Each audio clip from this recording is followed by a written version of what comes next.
Concludes our public speakers. I will now close the public hearing. Council, discussion, comments, questions. Kaylin. Thank you. I wanted to just touch on a couple things. So, Alan, you had mentioned that should a new compelling information come forward, that staff would have the ability to call for a rehearing, correct? Yes. I mean, I think as a general matter, things can always be brought back to the city council if there's changed circumstances. So one thing that I kind of wanted to point out is that also applies to council members, correct? Right. So currently the process is it would have to come from residents. Residents would pay a fee, right? And it would be presented to the city council on whether or not a rehearing is warranted, right? And a majority vote has to occur, and then consequently a rehearing would occur, right? Right.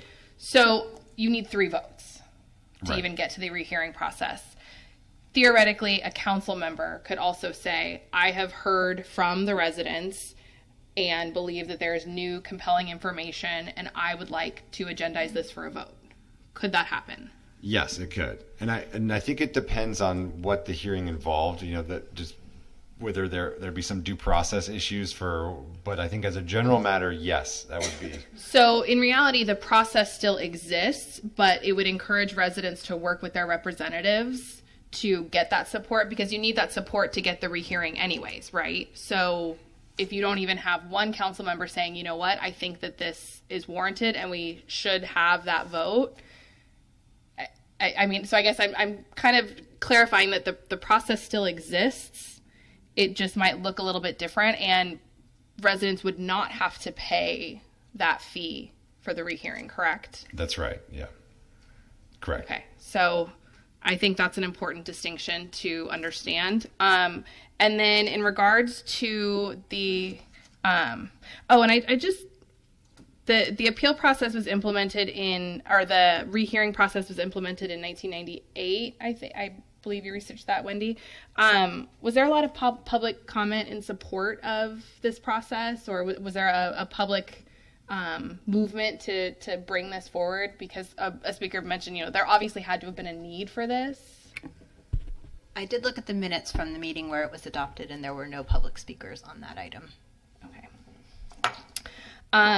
And finally, regarding the public notices, I think there was a little misunderstanding. We aren't asking the developers to be responsible for making the public notices. They would be paying for us to do it.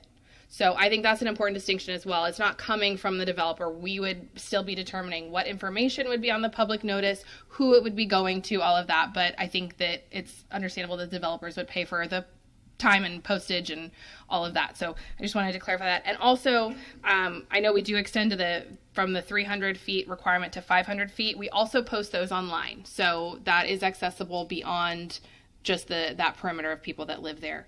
So I just wanted to highlight that as well, that there's a lot of information on our website. And I think that's it for what I wanted to clarify, and I would make